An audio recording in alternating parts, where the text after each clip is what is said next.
Is Aeneas on Roll20? Oh, I don't know. Aeneas, do you need the link to Roll20? No, I've got it. Okay.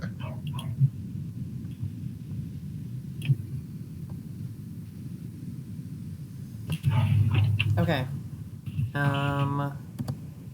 That's it got it. Okay. So Spacefare Part 2.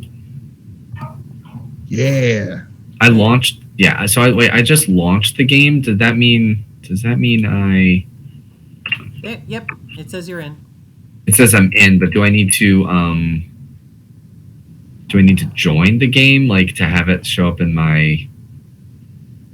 Never mind. I'll figure that out later. Oh, okay. It's there. We're good. We're good. Okay. So, you guys are all in. The page that you're looking at now is our pre-game and post-game thingy. So, our pre-game question that I came up with was, what are your character's current ambitions? I think we should all introduce each other first. Yeah, I think I'm Zai. I will be reprising the role as Roy. I'm Kevin. I will be reprising the role of Emil.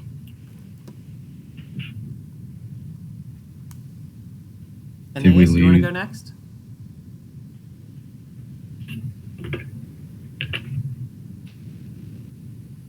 Do we have Aeneas? I can hear Aeneas. Can you hear Aeneas? No. Oh, no. Aeneas, can you say something? Is it working now? Okay. Yeah, apparently push to talk on Google Meets only works if I'm actually in the window. My bad. I'm playing Paprika this time around. She's 9 and she's chaotic. She is a 9-year-old. I'm going to feel very bad about breaking all of her bones. She's Roy's companion as well. Yes. Okay, so that is... Adora? Aeneas? Yeah, Adora, you want to go next?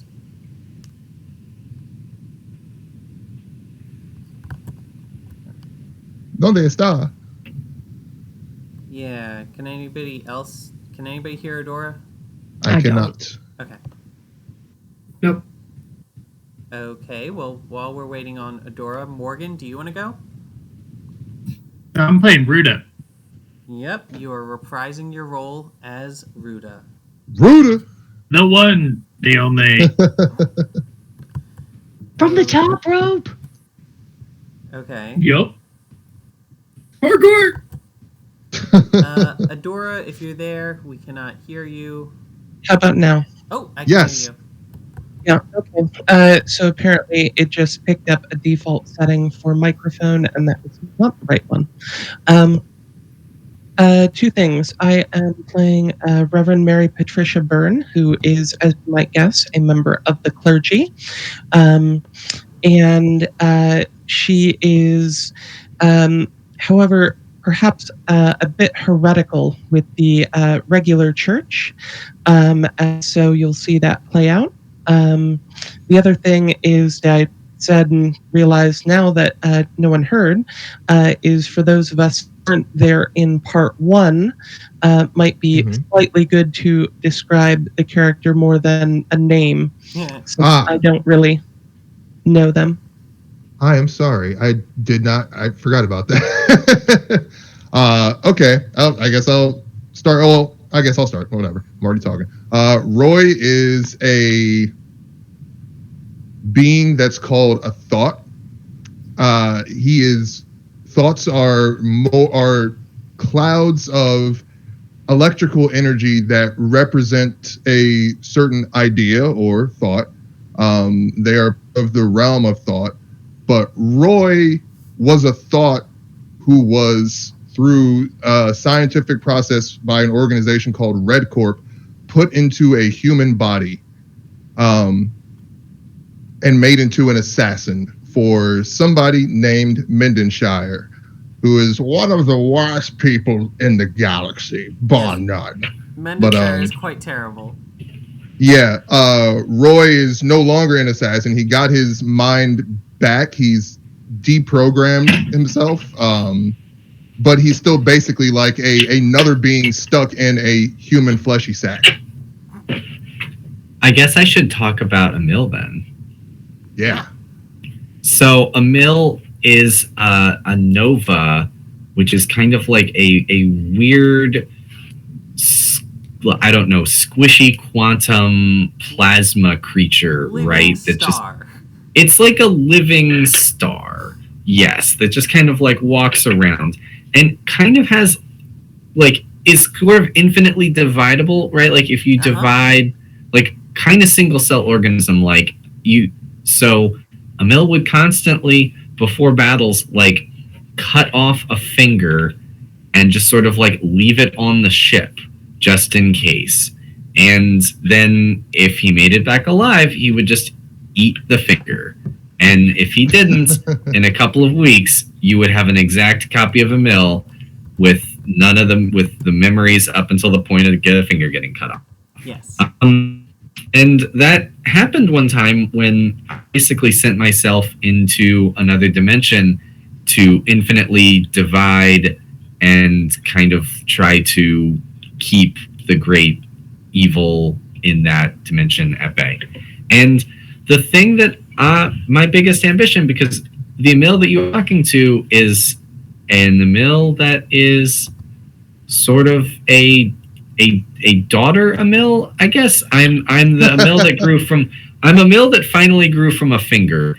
And so my ambition is to find out what happened to the trillions of Emils in the other dimension, and if I was basically just killed a trillion times in that dimension. And Emil has been serving as the like prime minister on a planet of other novas since the end of the last campaign, correct? I have reluctantly taken on the title of diplomat. Which I imagine was very fun during the period where Emil was back to being like 1 foot tall. Yes, someone had to. Yes, someone. I have like, people that, I have like a staff now, and they're constantly having to like make, explain diplomat concepts in diplomacy in terms of like machine part, right? Right.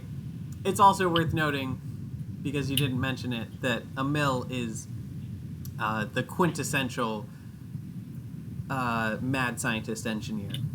Yes. Which will be very fun because literally a nuclear engineer. Literally a nuclear engineer. So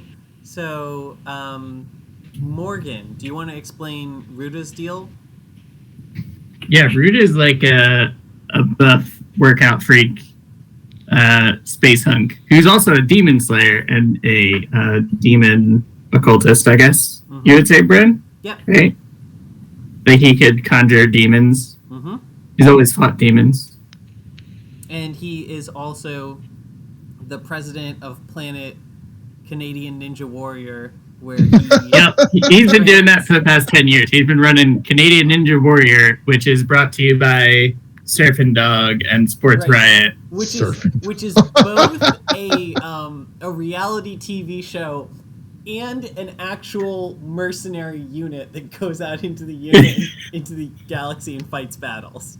They are Yeah, we train on TV by day and we go fight the mission by night. They are quite literally type of thing. ninja warriors. Yeah. Rude is like obsessed with like strength and workouts and often trains everybody. So my one question for Ruda is, in the last campaign we had discussed a bit about Ruda's relationship with his Elfin heritage, because Ruda is a member of this kind of insular species community named the Aelfin, who are kind of like space elves. And Small point, Ruda has 4 arms. Yes, Ruda has Yeah. 4 arms. The Aelfin. keep to themselves. They have their own culture. They have their own kind of biotechnology that they use. But Ruda, famously being a pro wrestler who's out in the universe doing stuff,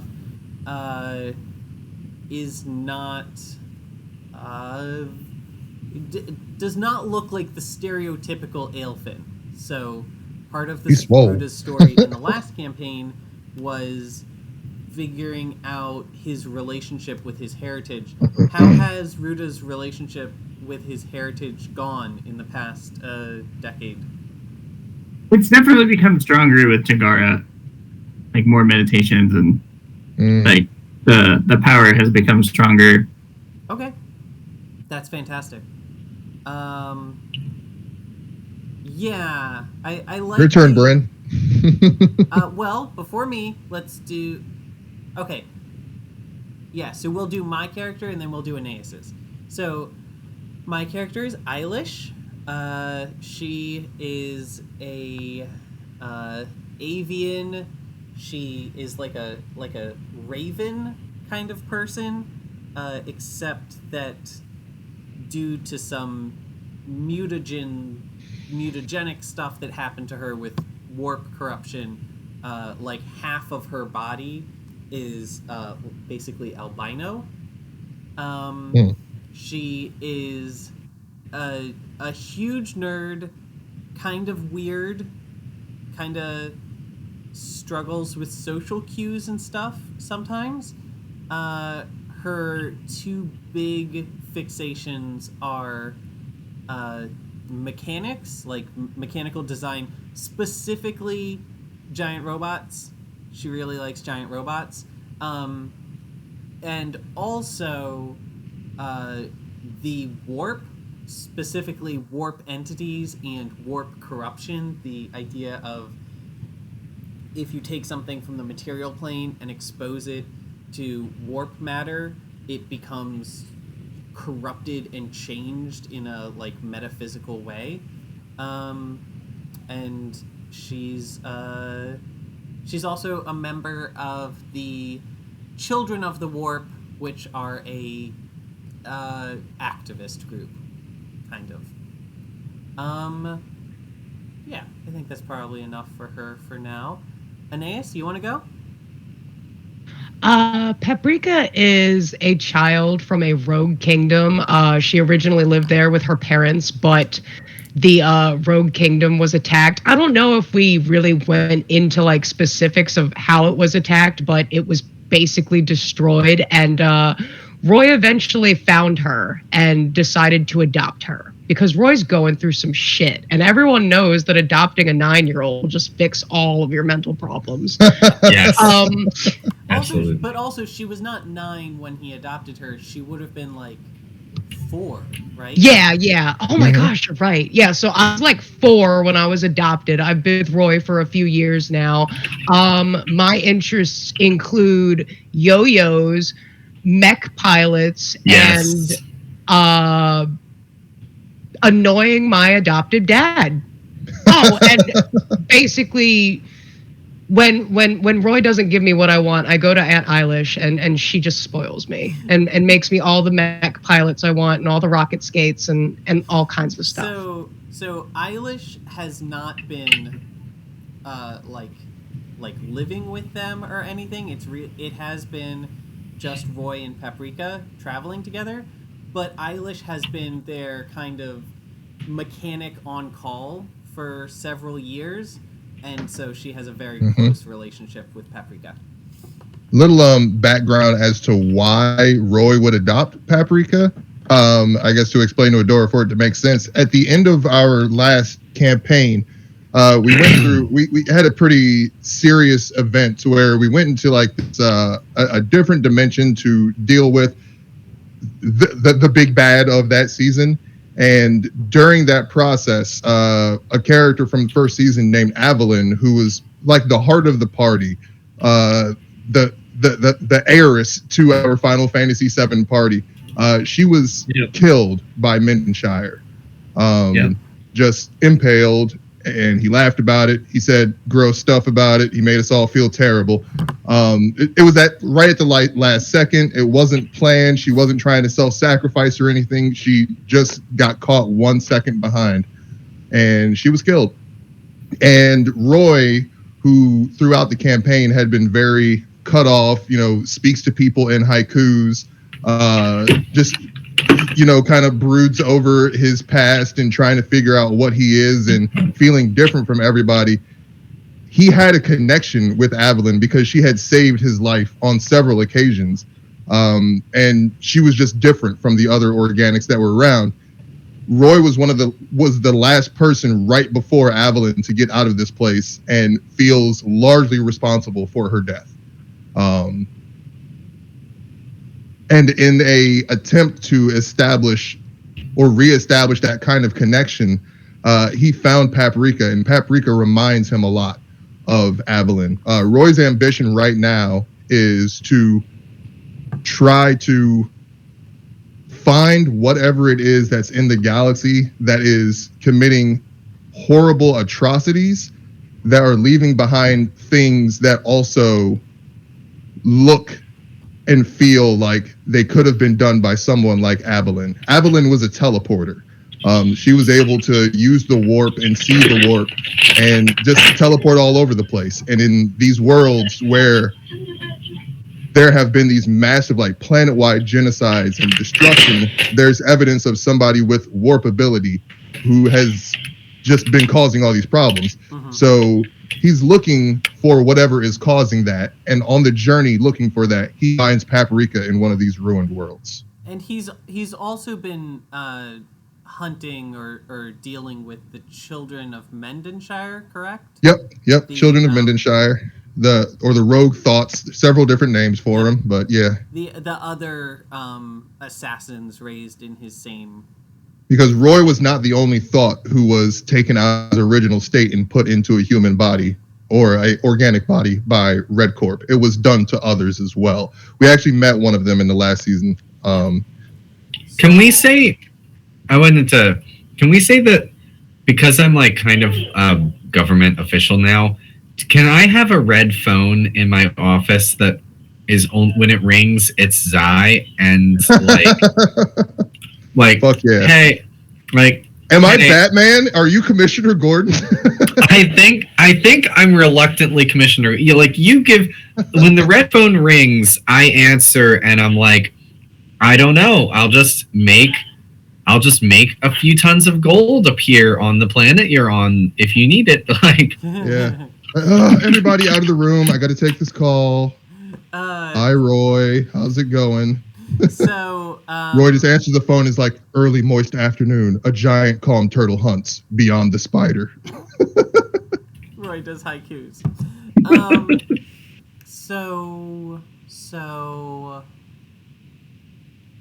I had another clarifying question, but I guess we'll get back to it.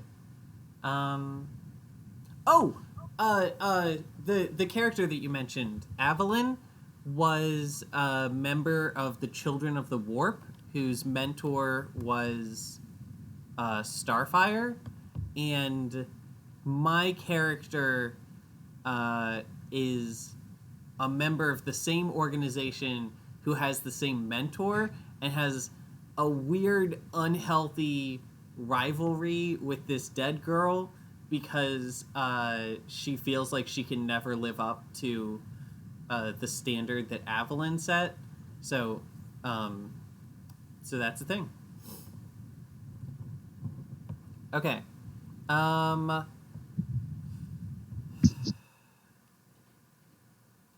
Okay, real quick, let's go around. Everybody who hasn't said it yet. Eilish's current ambition is... I don't know what Eilish's current ambition is. I think... What you want. What you need. I'm going to circle back to myself. Who hasn't? Adora, yours is pretty straightforward, but do you want to talk about Reverend Burns' ambition? Yeah. She is trying to basically either verify or validate her new belief she has about, as she would describe it, the fourth atom. And so is trying to basically augment herself or get other people to believe in augmentation and self-improvement. And also along with that, discover more about the warp. Mm-hmm.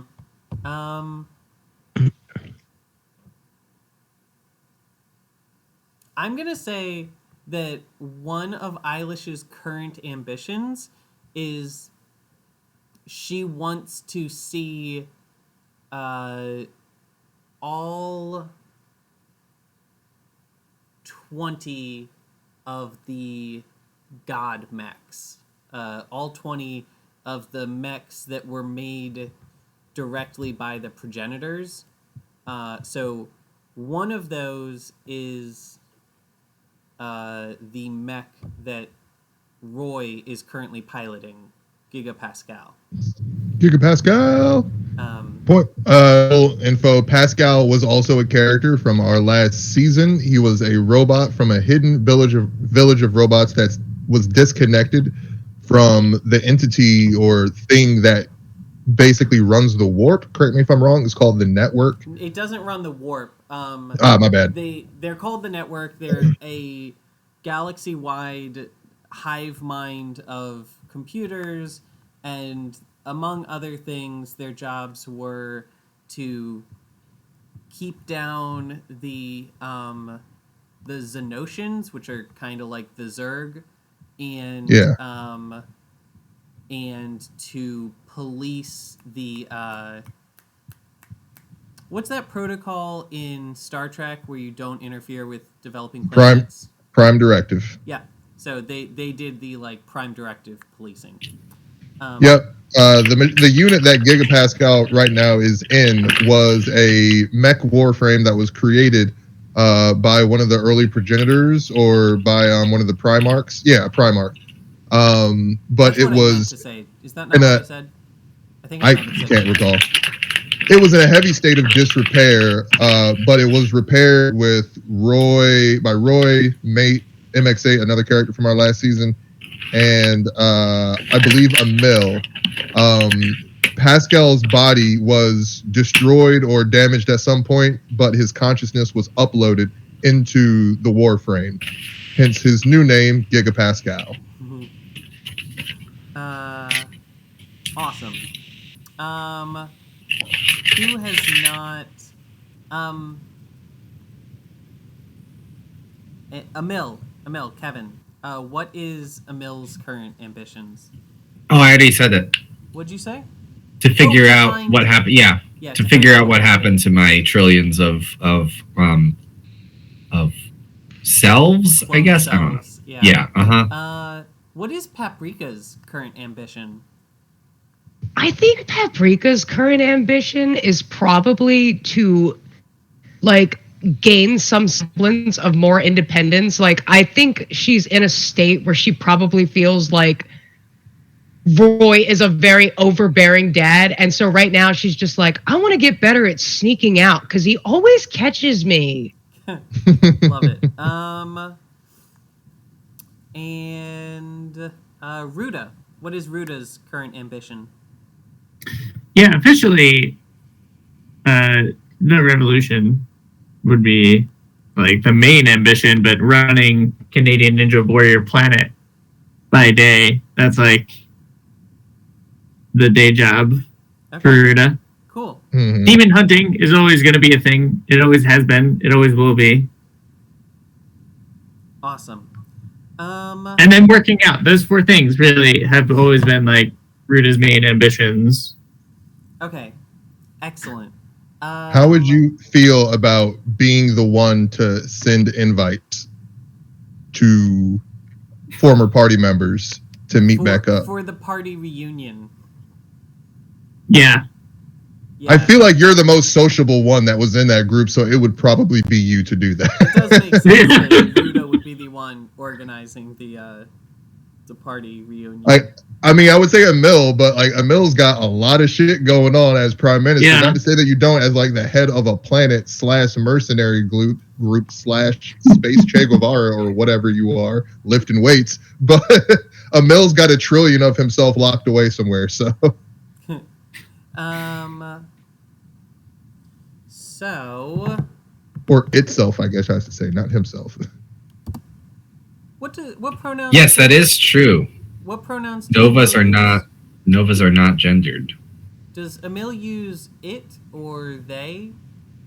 I think that Emil doesn't care. Okay. You can use it. It is fine. Okay. They is also fine. You can also use blob creature and Nova. I don't know. Just Hey, it's bravo. yes. Okay.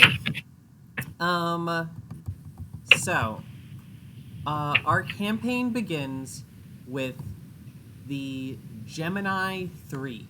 It's the third iteration of the Gemini namesake. The one from the original campaign was lost in the initial battle after the hold on. I have a thing for this. The Shattering is what I called it. So in our current calendar, year 0 is the Shattering, which took place 5 years after the end of the previous campaign. So year 5 before Shattering was the previous campaign, and year 5 after Shattering is the current campaign. Shattering was the event where the progenitors and Mendenshire and Hyronius and all of their legions reappeared in the galaxy and started sowing huge amounts of disorder and fracturing major factions and all that stuff. The original Gemini was lost in the first battle of the Shattering. The second Gemini was lost sometime in the war in the 5 years since then, and we are currently on to the third generation of Gemini. So Gemini 3 is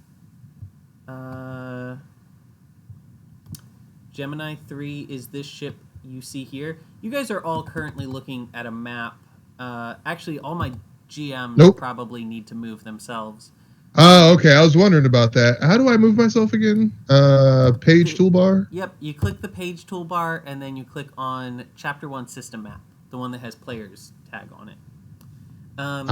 There we go. So, cool. The Gemini, for the sake of this kind of wow, this looks really cool. mercenary reunion that is taking place, the Gemini is situated inside of a nebula that is extremely hard to navigate and is presumed to be to not have any planets or anything in it, so it is kind of ignored by most of the major factions. But secretly, there is a planet in there which is known to all of the like smugglers. Well, not all of them. Some of the smugglers and stuff in the galaxy know about this place. So this is kind of a popular like meetup place or hideout place when you maybe need to lay low for a little bit. So gotta lose the fuzz. That is where the Gemini is situated as it waits for each of the party members to arrive. So thinking about how the party managed to get there, I think Ruda would probably have gotten there first. You mean to the Gemini? Yep. Because you were Yeah. organizing this whole reunion, I think Ruda with his mech Jagara, and Ruda is traveling with Patricia Byrne. I'm hosting a fucking animal house party. It's gonna be like the biggest shindig on this ship, Fucking wild boys. of any ship. So gonna One be thing a that I massive wanted to party. mention as for why I called Ruda a space Guevara is because that planet, that is one of his planets at this point, Planet Sport Riot. Like, he actually caused a revolution on that planet, or mostly Ruda.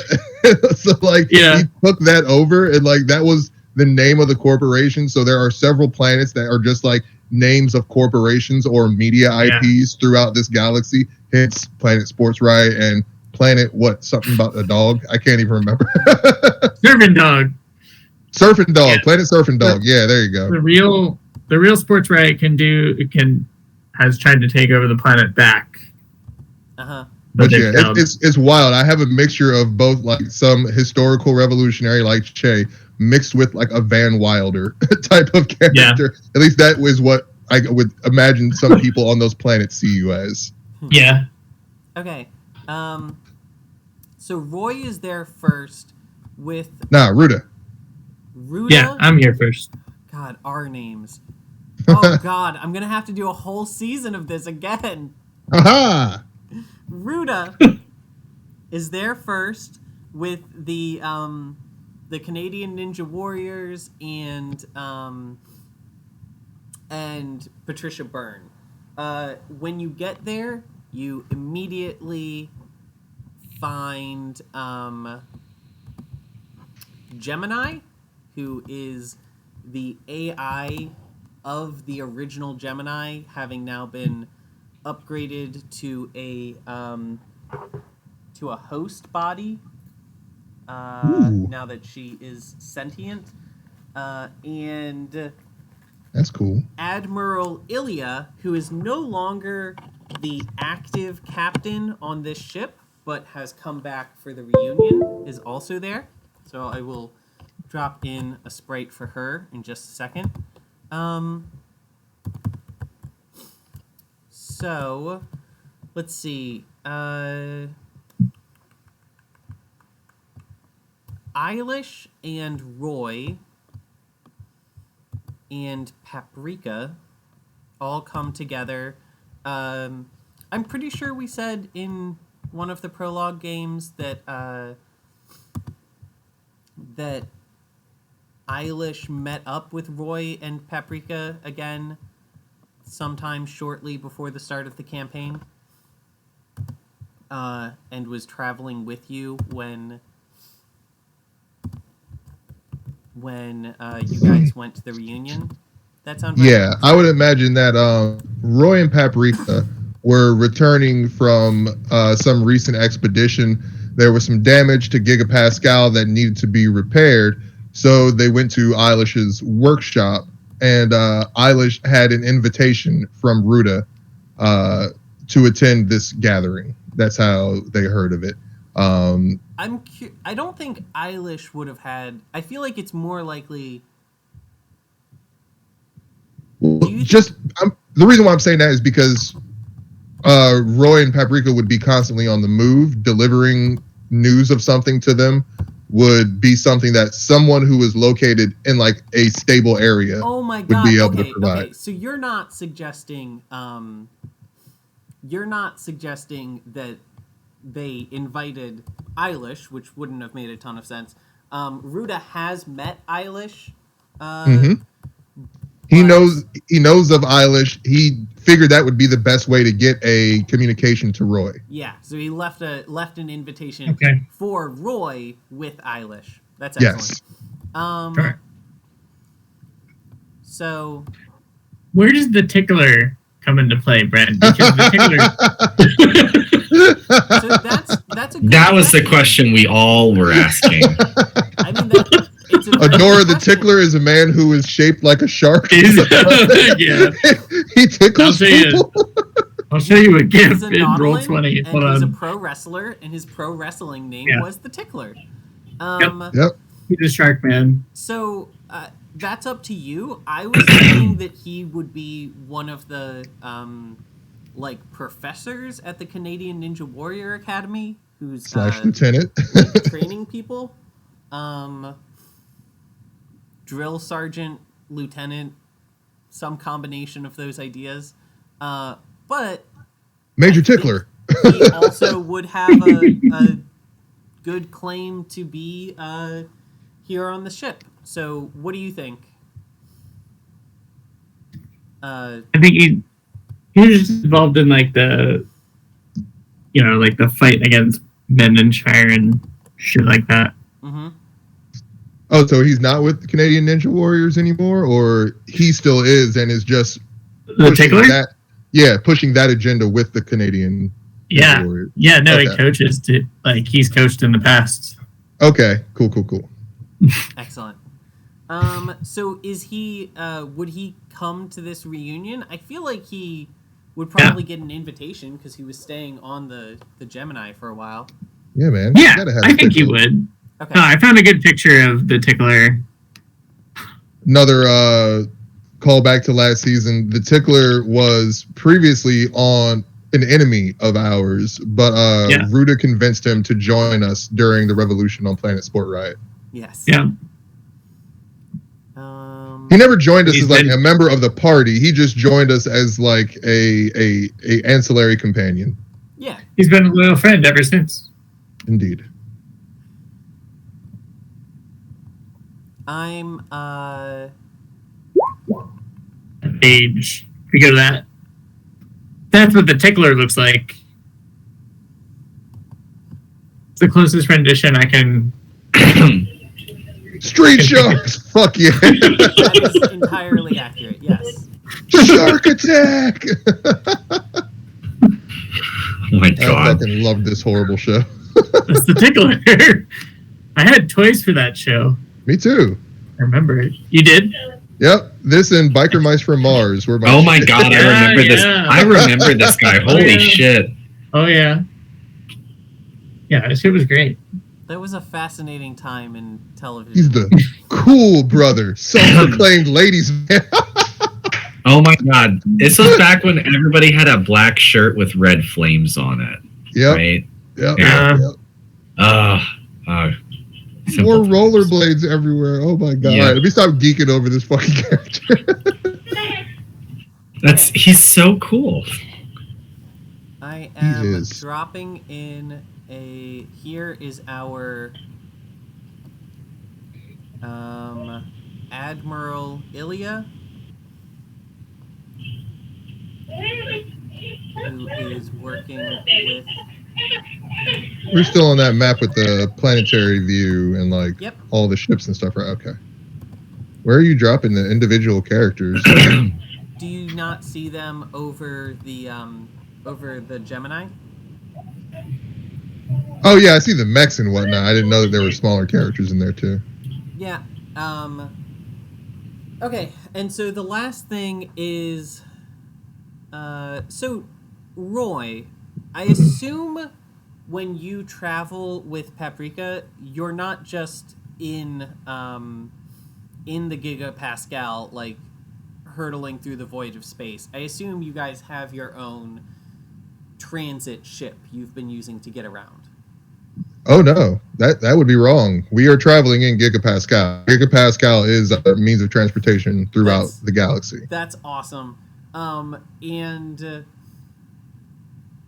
There is a somewhat cramped. I mean, think like how the Mandalorian's ship looks, yeah, where it's just like he has a very small cabin area, sort of like the large front cab of a semi truck, but Mhm. it's like it's big for what it is, but it's still small for continual habitation. is so. But you know, Roy is very ascetic, does not care about amenities or creature Yeah. comforts. This drives Paprika insane. But So does Paprika's personal mech Stinky, which is much smaller than Gigapascal, I Yeah. imagine that that just kind of gets attached to Gigapascal's back like a backpack.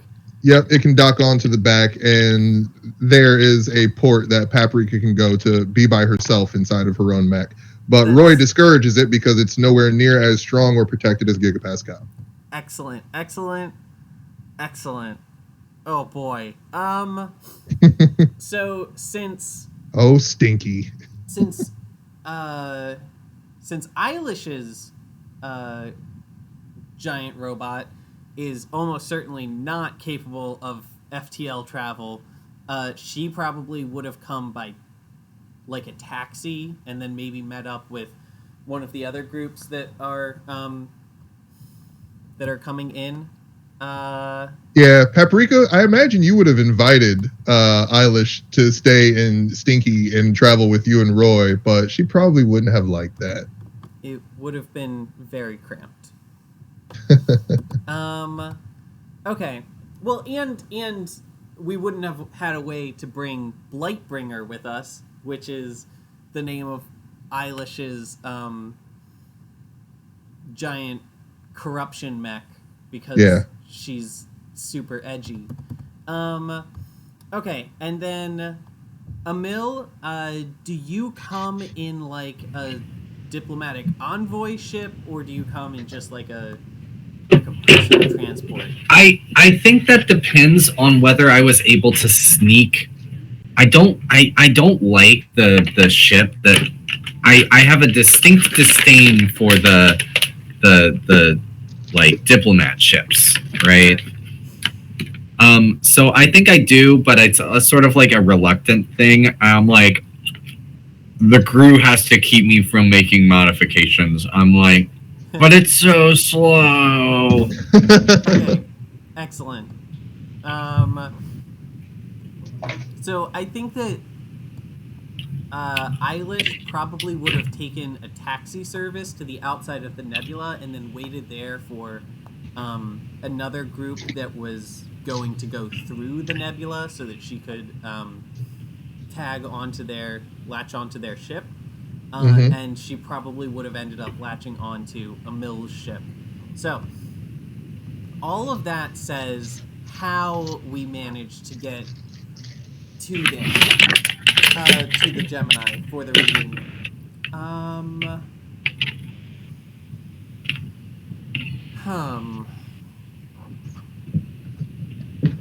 Okay, so the next thing we're doing now that we're all on site.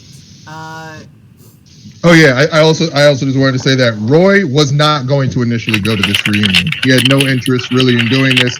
He has other things to take care of. But Paprika really, really, really wants to meet Roy's old, air quotes, friends. She calls them friends. Roy does not call them friends. He calls them associates. But after Paprika's insistence, Roy decided to go. So, Did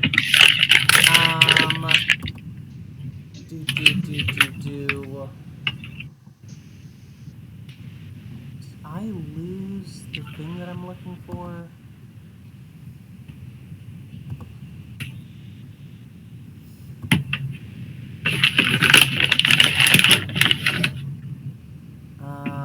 I have lost my train of thought. Oh no. Vis-a-vis what we were doing. We were just discussing the how we got to this area.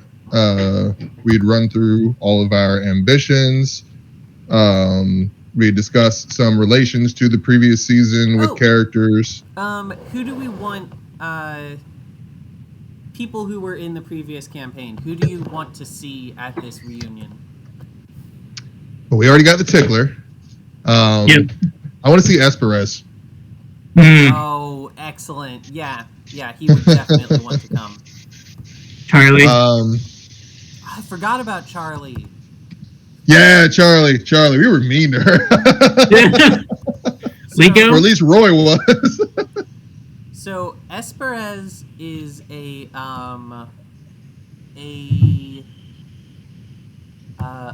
Terran monk who was working on a newspaper, and I think he's probably now been promoted fully to like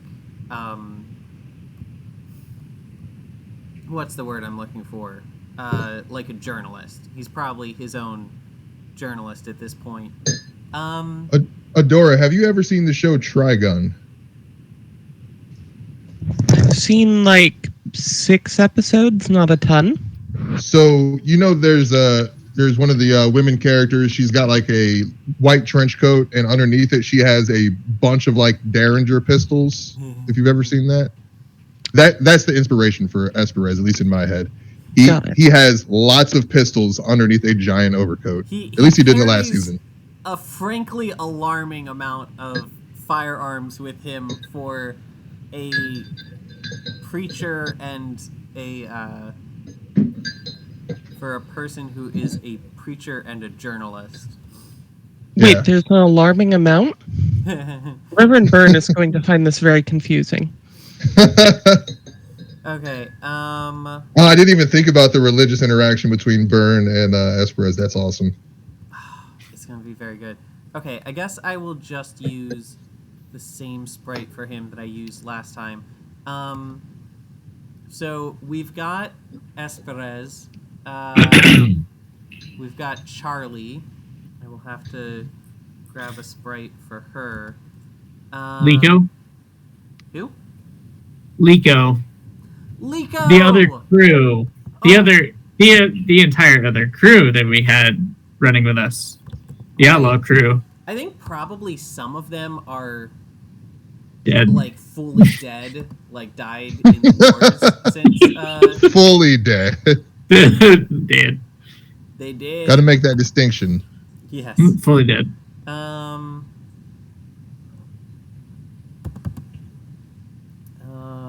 That's not gonna do it.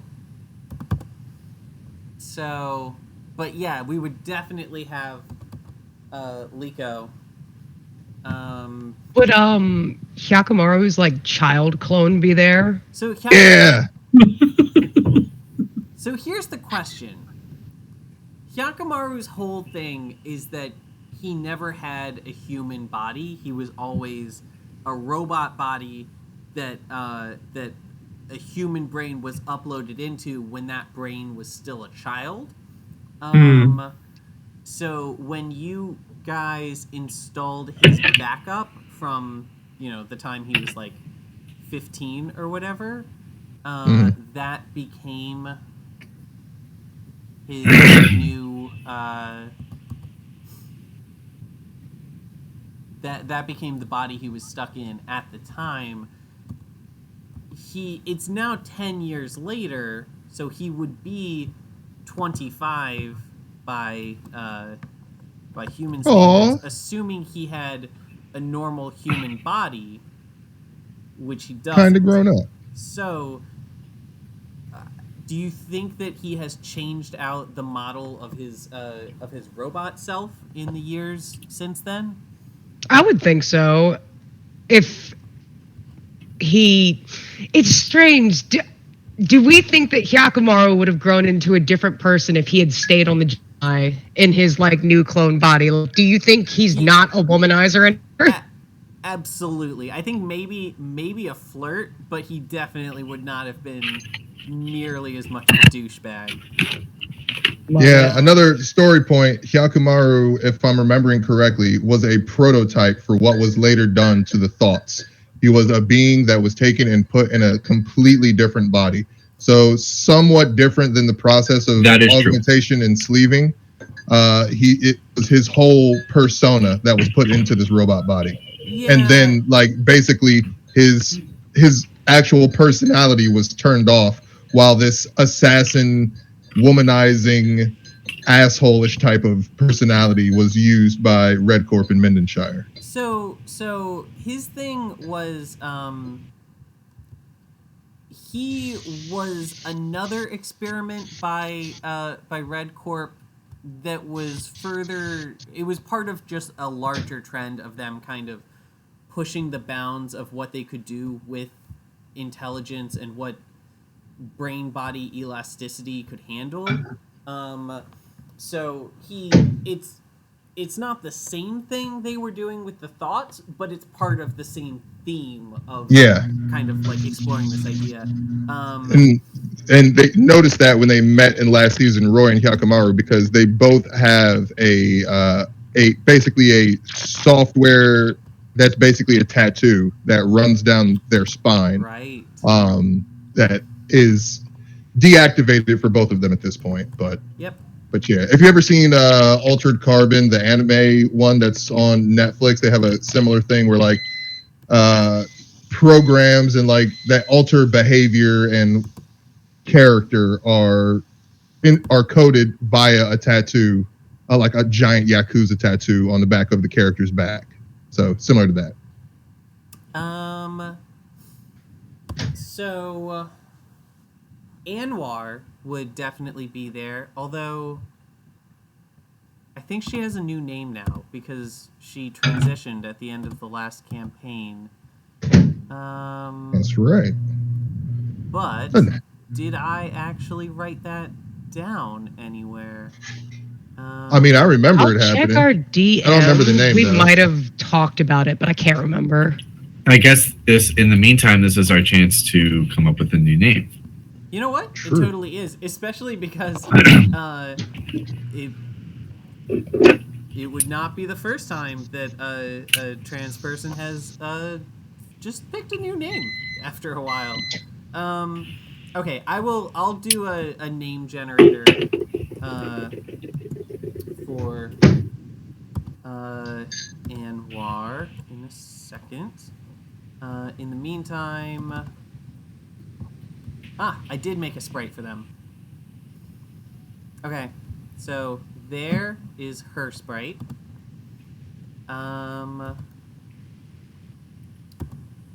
We still need a Charlie.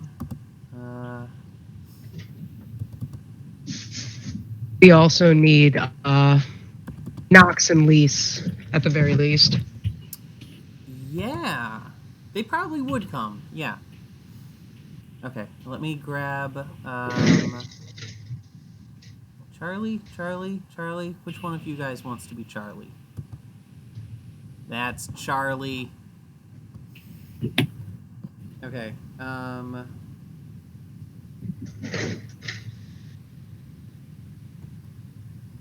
So there's our Charlie, and then Knox and Lise.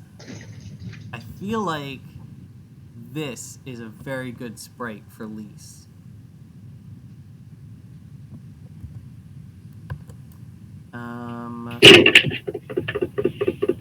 Then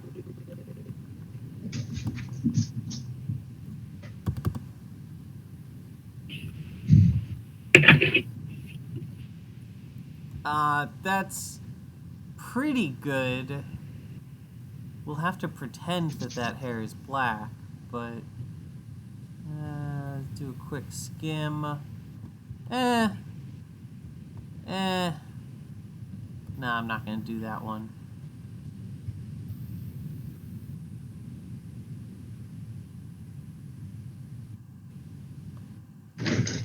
Okay, I'm gonna use this for Knox. So, Knox and Lise, which would be Aveline's ex-boyfriend and his Current. lieutenant, who worked with him. So let's see, who else did we have in the last campaign that we would want to see? Starfire probably wouldn't be here. Aeneas, can you think of anyone else? Not off the top of my head. Okay. I'm just gonna grab a few random people to put on the ship.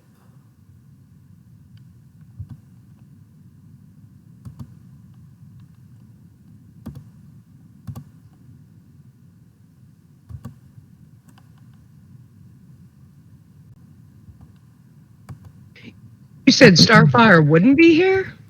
I mean, what do you think? If this are we here? Like, is this like the 10-year reunion for like the celebration of Aveline's life? Because if it is, I would think Starfire would be here. Aveline basically considered her a mom. You're right. I'm thinking as well as Tobor or whatever his name is. Right. So I'm thinking in terms of this being a like reunion for the crew of the Gemini in general, but which would happen to have an event for Aveline, but I think they probably would come to be. Yeah, I mean the remaining crew is their only real connection left to Aveline, and there may be some interesting conversations and insights that the party gathers from their presence there. Okay. I will. Okay, I do not remember. What was the other guy's name? I think it's Tovor. He was like a bear. Tovor it is. And then... Ooh. I'm putting this person down.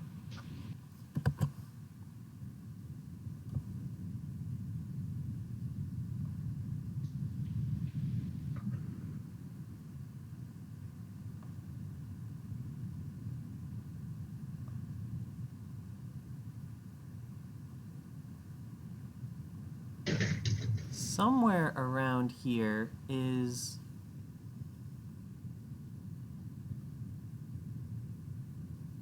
the character I was using for... Aha! Starfire.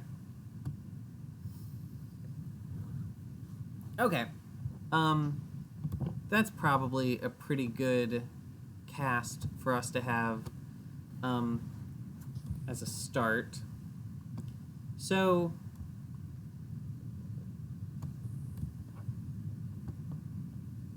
let's see. How do we want to do this? His name was Torvin. It was Torvin. So I was close enough. Good shit. Okay. Aeneas, does this work all right as a Torvin sprite? Yeah, it's close enough. He was like a very minor character. Yeah. So it's fine. I'm not ashamed to admit I completely forgot about him. He was a pretty minor character. Can you highlight where you put them? Just north of the ship.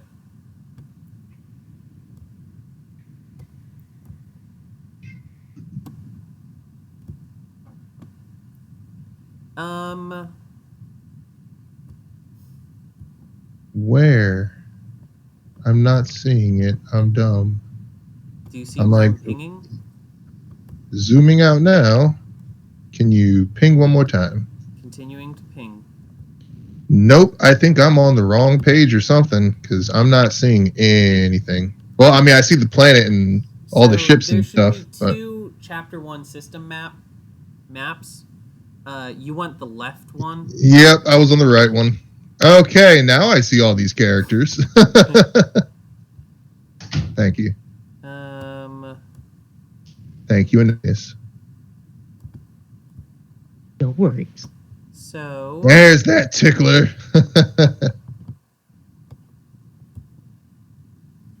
And they say the perfect sprite doesn't exist. Yeah. Totally does. So let's go over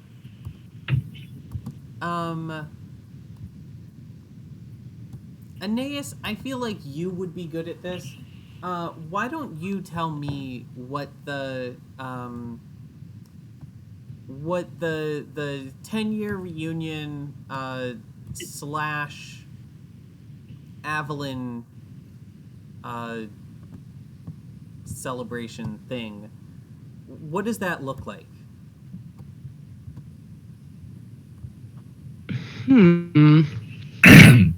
I think it would be like a very lighthearted thing. Like, I feel like at least Aveline would want it to be very casual. Like, she wouldn't want people to be sad. Like, it would just kind of be like, let's all get together, have some drinks, share some happy times, think back on Aveline's life fondly, and not be sitting here all sad and boohooey and stuff like that. Like, I feel like it would be very similar to a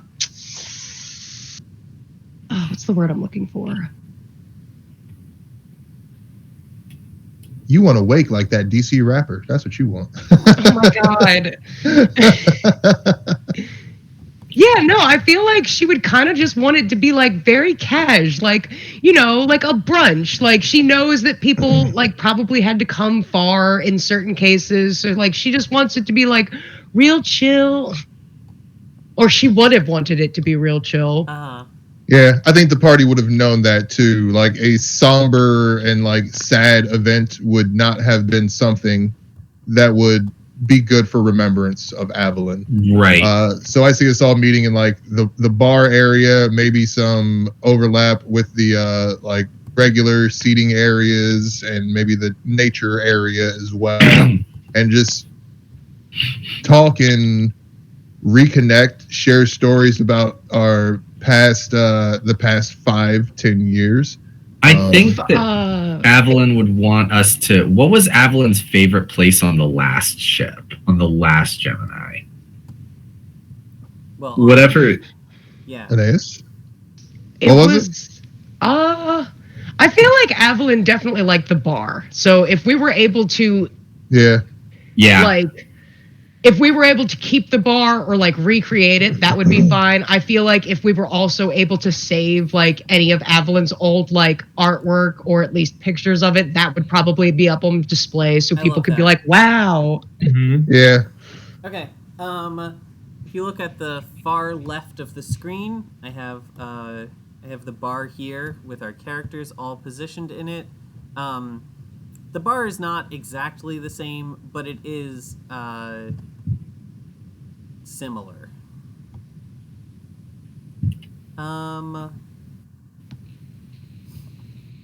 So, what do you think? Do you think there are any events or speeches or anything? I think only if people want to. I don't think Aveline would have, like, she doesn't seem like the type where she would have wanted a very traditional, like, funeral or reunion wake. Like, it would have just been like, everyone should do what they want. Like, it's chaotic, just like her. Okay, yeah. All right, so We're just drinking pangalactic gargle blasters at the bar. Yeah. Standing on the bar. He's standing on the bar and dancing at this point.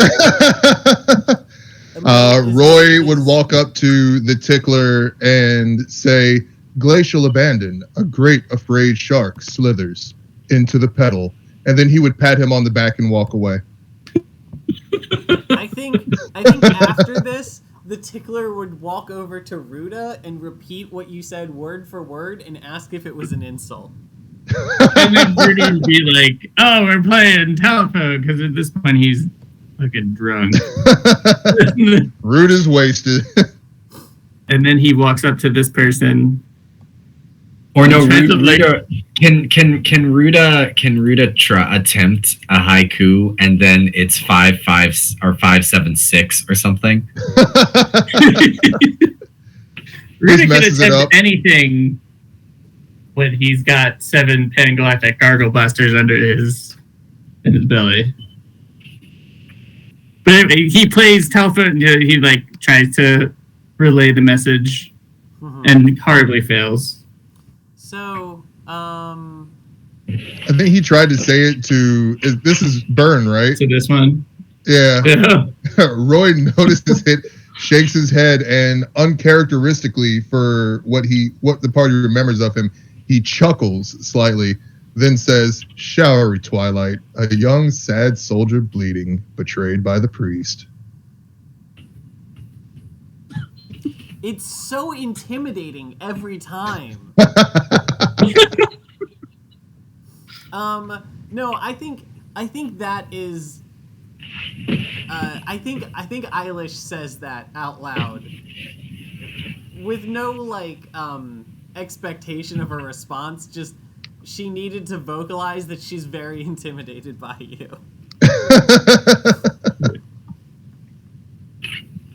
Ruda goes to dance with the tickler. He's catching up with the tickler. Is it the haiku or the out of character chuckle? No. It's the haiku. It's the not knowing how to respond to a haiku. Ruda's wait, hold on. Ruda's haiku. Sport Riot is so cool. Pangalactic Gargle Blast make me happy. Yeah. Yes. Okay. I counted those syllables and I'm fairly confident it's not a haiku, so No. It definitely isn't. Roy notices. But it's Ruda's haiku. Tilts his head to the side, but then goes back straight and then goes to talk with Paprika about the importance of school. Okay. Wait, hold on. Does Paprika go to school? Definitely. I'll leave that to Aeneas, actually. No, absolutely not. That's what I thought. Paprika's home. She's not even homeschooled because I would imagine she doesn't let Roy teach her stuff. Yeah, no, I feel like Roy probably would have tried to send her to some kind of organic school and she would have just gotten expelled very soon after because of she likes explosive yo-yos. You can't put her in a normal school. That sounds like the perfect candidate for Catholic school. this is true.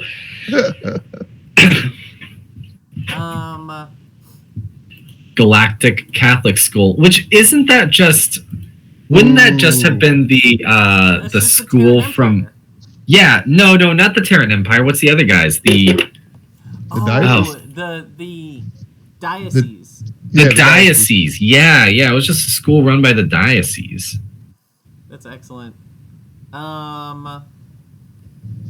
Okay, so I think that I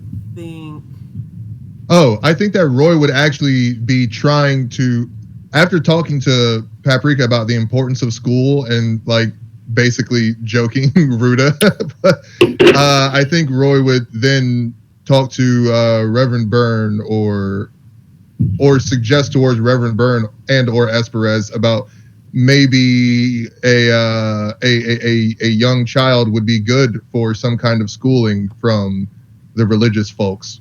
Not because he's trying to get rid of her, but because Roy just does not know how to control Paprika at all. And he sees religion as a tool of control that organics have made.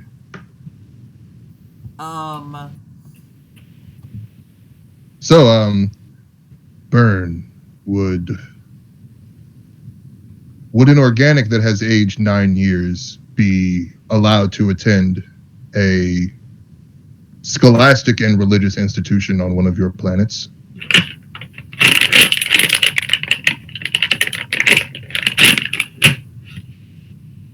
That's quite a response. Adora? Okay. I think... Adora, you're on mute if you're trying to say something. No, I was just going to ask, you were saying what? Roy asks Byrne if she knows of any worlds where scholastic and religious institutes exist that could maybe help someone like Paprika. Oh, sure. There are plenty of Catholic schools set up everywhere. Paprika, you probably heard that. What is their policy on explosive yo-yos? Yo-yos, I'm not sure. Explosives, we encourage.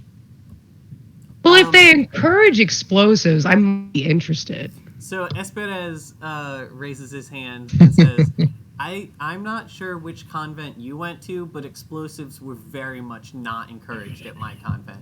You had to be very careful about sneaking them under your robe so that the nuns didn't see. So during that conversation, Emil, would you be having a conversation with Charlie? So Charlie is also a mechanic. Yes, we can do that. So do you it's think- like I've finally gotten a break from talking to these, stuffy, like, what are they called? Stuffy, like, diplomat type. Right. And I'm like, finally.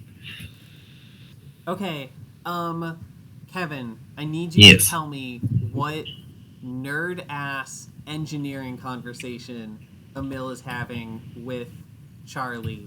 Well, I think I'm looking at the new upgraded Gemini, right? And I'm noticing some, like, interesting design choices. And I just like to, ask why they broke up the force field for the, like, I'm looking at the Gemini, I'm seeing, hold on, this and this. Why did they break up the force fields like that? Do they run 2 force field generators, or have they split it in a very, what's it called? Yeah. Very, very clever way. Okay, so Charlie is talking about those are actually atmosphere bubbles that are used because of the integration between the current generation Gemini 3 with the Aelfin world ship tech that we have integrated in with it. So, and then I think during this, Eilish walks over and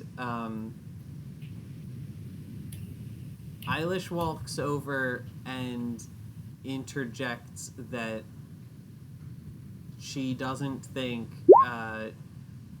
she doesn't understand how somebody would use. Okay, read the thing. Goodbye, Adora. Eilish is very confused how somebody would use, how somebody would integrate Aelfin tech with Terran or Galactic Standard tech, and so that's the conversation she tries to get going with them. Aeneas, what is Paprika doing? I feel like Paprika is probably like wandering around and enjoying the artwork that they have up on display, but then she's also just trying to find some shit to get into. Like, maybe Ruda leaves one of his pangalactic gargle blasters unattended and she just sneaks it off to try it for herself. Can I slip? I don't know. Actually, I don't know Paprika, right? You do not. I do. So it would not be. It would be weird if I just slipped a mini explosive to like a random child. No, that would be pretty weird. Wait, how old is your character? So, Paprika is 9. Absolutely gold. 9? Yeah, she's 9. Okay, is this one? Okay, so I think upon seeing Paprika step away with a pangalactic gargle blaster, Eilish says, "Oh, I have to go. Excuse me," and then sprints over, and it's basically like that one video of the little child with the "What do you got there?" A knife. A knife! It's a gargle blaster. Oh no.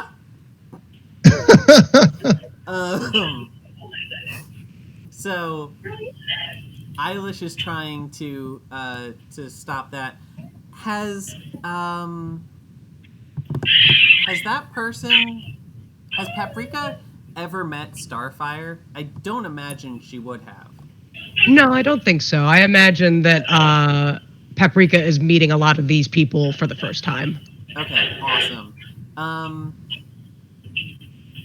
So I think maybe Eilish chases Paprika out of the bar and into the hallway, and in the hallway they run into Starfire and Eilish takes a second to catch up with. Well, first, how does Paprika respond to her aunt trying to take her drink? Oh, she pounds it. Oh boy. Like, I think the second that she notices that Eilish is like running across the room to get her, she just downs it. Can't take something from me if it's already in my tum-tum. Yep. Has she ever had alcohol before? No, so I imagine immediately after downing it, she's like, "Oh, what is this?" And she's just coughing and hacking and ugh. Okay. Roy just shakes his head and is like, "That will make you perform much less efficiently." So, Yeah. so Eilish is trying to comfort Paprika, and I think probably okay, yeah, here's what it is. Eilish pulls out a tablet and looks up how to help somebody who got drunk or something like that, and is following like a walkthrough instruction on how to handle a drunk person. And then during Kevin, I'm hearing a lot of background on your end. Are you hearing Nicole? Sorry. Nicole's talking to the baby. I was gonna say, no, I hear a full-on conversation with somebody. Yes. I thought it was a phone conversation. No worries. It was very exciting, which is what It's Nicole. You know, you are listening to a baby getting its diaper changed right now. Oh. Awesome.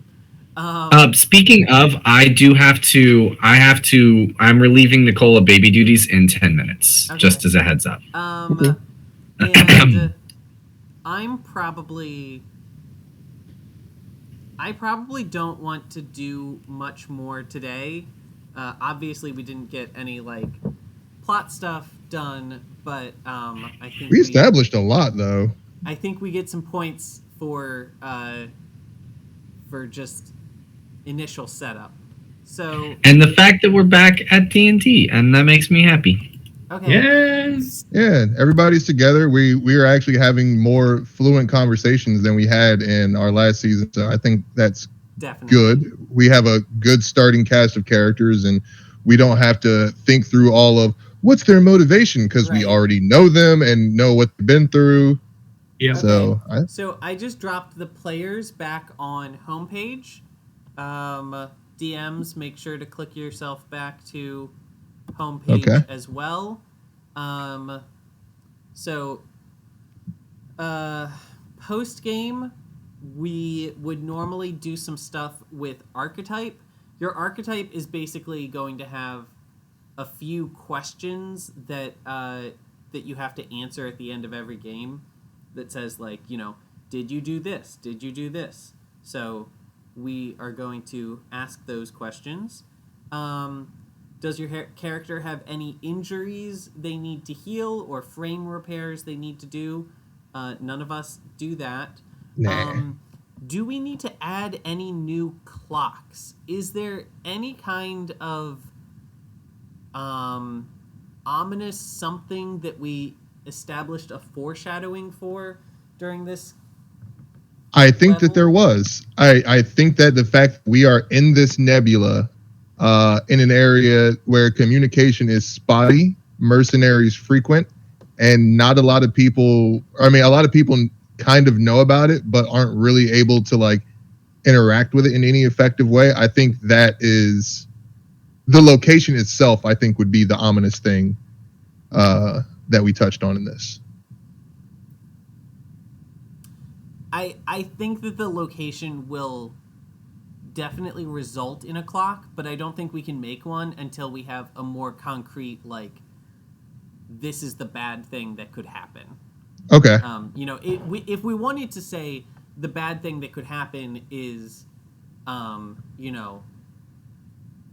like, bad mercenaries or bandits or something show up because we're in the system, that's something we could create a clock for. But I think for the time being, we acknowledge that that's ominous, but we're going to wait until we have something more specific to put a label on. Okay. So that is the last of the post-game notes that I have down there. My suggestion for when we get to that would be for like, there's cosmic phenomena like solar flares that occur that we know about, but like I'm trying to imagine what would be an equivalent of something that a gas nebula could experience that would be sort of like a solar flare, like some bubble bursting in the nebula or some quick movement of gases from one place to another or whatever. Oh shit! How about... So, I'll say that nebula, because they produce lots of stars very, very quickly, they produce stars of all different sizes, and the largest of those stars go supernova before the nebula kind of disperses throughout the galaxy. So, a supernova actually feels like it fits the bill. I think something smaller that not as devastating as supernova, but I mean, a small star being formed would still have a large energy signature and still put out a lot of shit. So I'm liking that idea, but a supernova is just like doomsday. What if we establish the idea of like space sharks? Like space sharks. What I'm imagining is something that is kind of related to the Nova, in that they are native inhabitants of space, but whereas the Nova are sentient, these are just like wildlife. And that's cool. Space shark attack. Got it. I like that. All right, I'm adding a space shark attack. That's ridiculous, but awesome. All right, we need to hear what that looks like, so that we're prepared for it. So it's something we are anticipating. How about that could happen? A bunch of these space sharks swirling and congregating like, you know, a shark attack, like when sharks are like eating some food or whatever, and they all just gather in one place and go nuts. How about that happening around a small or a miniature black hole that we can see in the distance of the nebula?